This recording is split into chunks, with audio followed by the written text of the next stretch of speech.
Vous écoutez Pierre Nantel. C'est l'heure d'aller rejoindre notre entrepreneur préféré, qui est aussi le co-animateur de Prends pas ça pour du cash, Philippe Richard Bertrand. Salut Philippe Richard. Salut, comment ça va? Ça va bien, ça va bien. Pas trop fêté pendant les fêtes, là, pas trop d'abus? Non, du tout. Tranquille, repos. Bon. Repos nécessaire pour l'année 2025, ce sera pas facile. Effectivement. Ce sera pas facile, donc on prend du repos. Oui, mais quand tu dis que ça sera pas facile, là, tu m'inquiètes tout le temps parce que je trouve très lucide, mais parfois tu évoques, tu trouves des craintes que j'avais moi-même un peu parano, n'avais pas pensé, entre autres au niveau de la pénurie de main-d'œuvre. Oui, c'est parce qu'on sait depuis 10 ans qu'il va y avoir un gros problème en 2025 et 2030. C'est pour ça que le gouvernement du Canada, du Québec et toutes les provinces canadiennes ont ouvert un peu la champlure, excuse l'expression, de l'immigration, pour venir combler des emplois. La problématique qu'on a eue, c'est qu'à cause des conflits armés un peu partout, on s'est ramassé avec des immigrants, des fugitifs qui ne sont pas prêts aussi vite à l'emploi. Tu voulais dire fugitif, tu voulais dire réfugié, j'imagine. Aller travailler demain. Ben non, je comprends. Tu voulais dire réfugié, j'imagine que tu as dit fugitif, mais c'est certainement réfugié que tu voulais dire. Ah oui, réfugié, excuse-moi, oui, excuse-moi. Mais c'est ça, donc c'est des gens qui n'ont pas nécessairement de compétences. C'est pas toute la même chose. Oui, moi je me souviens du fugitif avec Ben Gazzara, t'es trop jeune pour ça.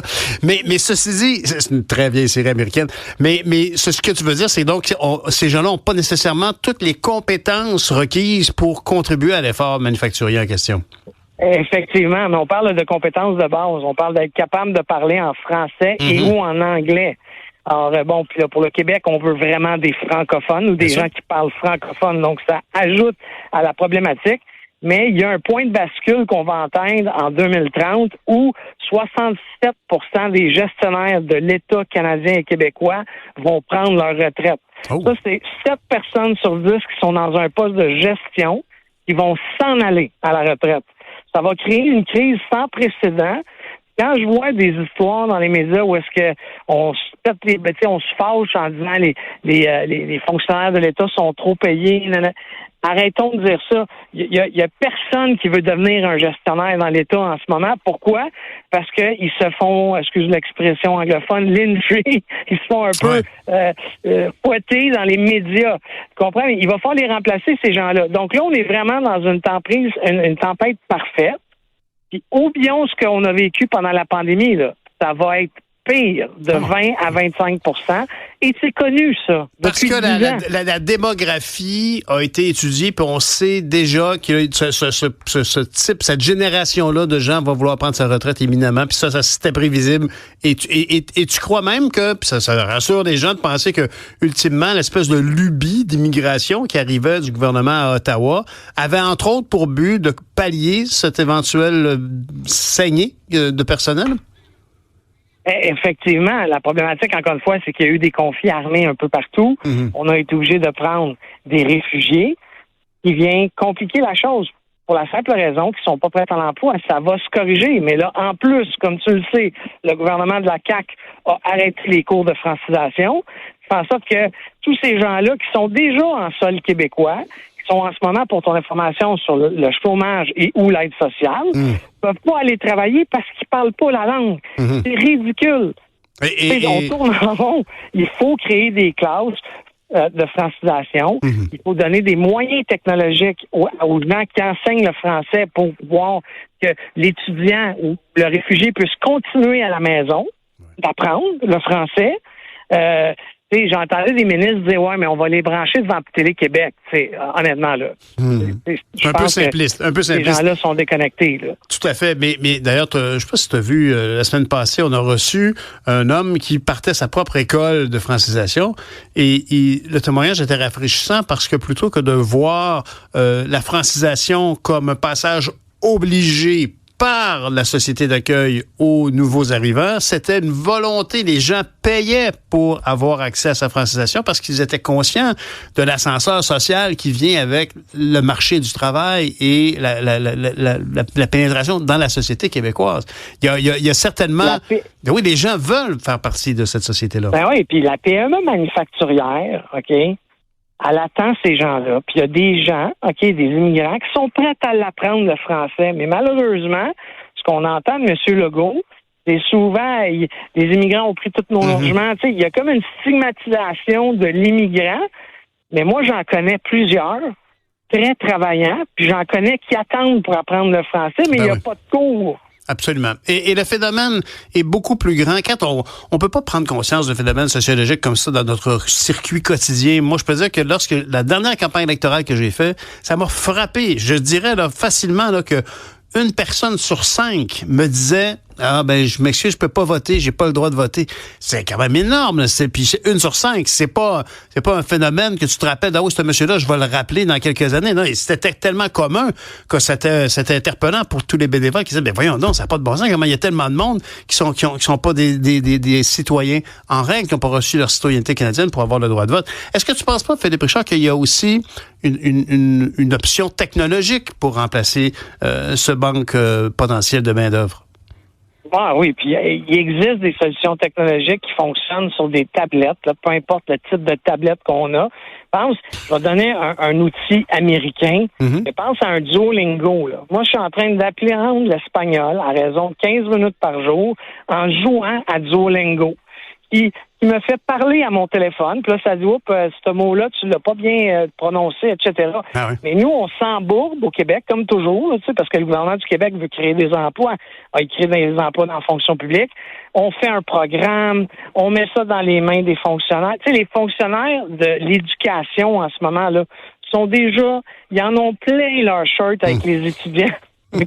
Actuel de l'été. Donc, venez pas leur ajouter. On a 170 000 immigrants qui sont arrivés dans les dernières années au Québec. C'est du monde, ça. Il manque c'est déjà civil, 47, ou je pense, je me trompe peut-être de chiffre, mais il manque 27. Il manque 27 cégeps pour accueillir les étudiants actuels. Imagine. Penses-tu vraiment qu'on va pouvoir mettre 170 000 immigrants pour qu'ils apprennent le français? Tout va casser. Ouais, en fait, est-ce que tu crois pas il faut se retourner vers la technologie. On n'a pas le choix. Il y a la technologie pour apprendre le français, bien sûr, mais il y a deux aspects. Je pense aussi qu'il y a beaucoup de gens, tous ces gens qui prennent la retraite, là, il y a beaucoup de gens qui, ultimement, avaient prévu prendre leur retraite, mais qui apprennent, puis ils pourraient quand même revenir, avoir des conditions financières ou même fiscales qui seraient avantageuses pour qu'ils reviennent, pour former la main-d'œuvre, pour franciser ces gens-là. Est-ce qu'on peut pas faire appel au pouvoir gris, à cette génération qui prend sa retraite? Il y avait un crédit d'impôt pour embaucher des personnes d'expérience. C'est comme ça que le programme s'appelait. Donc, des gens qui étaient 67 en haut de 67 ans, excuse-moi. Okay. Tu les ramenais à l'ouvrage. Tu avais un petit crédit d'impôt, là. Hey, on parle d'1 000 à 2 000 $. Là. Pour l'entrepreneur ou pour le travailleur? Pour l'entrepreneur. OK? Alors, parce que la personne ne veut pas travailler à temps plein, elle avait des horaires beaucoup plus flexibles que les employés actuels. Ouais. C'est normal, elle est à la retraite. Mais on a aboli ce crédit d'impôt-là. Donc, ce qui fait en sorte que il s'en embauche moins. C'est vraiment Il y a des secteurs d'activité comme la santé. Les gens nous ont déjà donné 2-3 ans de plus dans le réseau de la santé. L'infirmière, le médecin qui était prêt à la retraite en 2021, là, qu'on lui a dit, please, reste, s'il te plaît. Lui, il veut vraiment s'en aller. Oui, c'est ça. Alors, on va lui offrir un horaire plus souple pour lui dire, écoute, si tu peux encadrer le nouveau personnel, venir le mardi, mercredi, jeudi, on te laisse le lundi, vendredi où le personnel moins expérimenté devra naviguer seul. C'est des options qu'on pourrait présenter. On pourrait essayer de ramener ces gens-là parce que moi, je pense qu'il y a beaucoup de gens qui prennent leur retraite un peu. Oui, ils peuvent en avoir envie, mais il y a beaucoup de gens qui le prennent par convention parce que c'était choisi, c'était planifié comme tel, mais après 1 an ou 2, ils s'ennuient. Alors, ça serait bien de leur donner un incitatif pour revenir contribuer à la société. Pense à quelqu'un qui habite Montréal puis qui a un chalet, là, une infirmière, là, puis qui dit hey, moi, là, je vais faire du temps partiel à Montréal. Puis la fin de semaine, à mon chalet, là, disons, je vais prendre fictivement Saint-Jérôme. Je vais aller faire un petit shift le samedi pour aider le centre hospitalier. Mais avec les nouvelles règles du ministre Dubé, ils peuvent pas avoir 2 employés. Employeurs. Ah bon? En sorte que tout ça a tombé. Tout ça est rendu ultra compliqué, mais on s'en va vraiment dans la mauvaise direction en ce moment avec le gouvernement de la CAQ là, pour aider les PME, ça c'est sûr. Philippe Richard, est-ce que, on parlait de technologie, je me rappelle, c'est la semaine passée, je pense qu'on a eu la chance de parler avec quelqu'un qui offrait un petit robot qui était, oui, je me rappelle, c'était ébénisterie Sainte-Luce, imagine à Sainte-Luce-sur-Mer, en bas du fleuve, et il y avait un robot qui faisait un travail précis, je pense qu'il sablait constamment le même type de barotin dans une rampe d'escalier, exemple. Alors, bien évidemment, pour n'importe quel Jean-Guy qui ferait ça, c'est une job plate en maudit, mais si le robot est là, il augmente la productivité. Est-ce que ce serait pas une avenue à prendre de chercher un peu plus de robotisation dans les emplois manufacturiers, par exemple? Ben, c'est sûr que dans le manufacturier, l'augmentation de la productivité, on sait que le Québec est en retard par rapport à l'Ontario énormément. Alors, d'amener des robots, d'amener des processus, parce que tu sais, encore, on parle souvent de robots, mais on peut aussi automatiser des processus administratifs, on peut automatiser des processus de ressources humaines. On peut utiliser la technologie, l'intelligence artificielle. Faut arrêter d'en avoir peur. C'est pas, on deviendra pas comme dans Terminator là, demain matin avec Skynet. Je pense qu'il faut aller vers ça pour diminuer la pression sur la main-d'œuvre. Mais qu'est-ce qui nous empêche d'aller vers ça? Est-ce que, par exemple, j'ai appris que ce robot dont on parlait avait pas été conçu à l'étranger parce que c'est souvent des machines-outils, mais comme tu me dis, il y a d'autres types de robotisation. Est-ce que le Québec, on a souvent évoqué on est des pionniers, paraît-il, en intelligence artificielle. Est-ce qu'on s'est fait damer le pion ou est-ce qu'on a encore des applications de notre intelligence artificielle qu'on pourrait mettre dans des robots qui nous aideraient à se rendre plus efficaces au niveau économique? Le Québec, depuis 30 ans, on est des patenteux puis des inventeurs. On invente, on patente des affaires. La problématique, c'est qu'on est rarement capable de les commercialiser. Il y a plein de compagnies robotiques basées carrément à la Polytechnique et ou à l'ETS. Bon, on va avoir besoin d'eux autres. Des big choses. Bien raison. Ils vendent leur entreprise à des intérêts américains. Philippe, il faut qu'on se laisse. Mais merci, tu as bien raison. Prenons le chantier à bras-le-corps. Salut!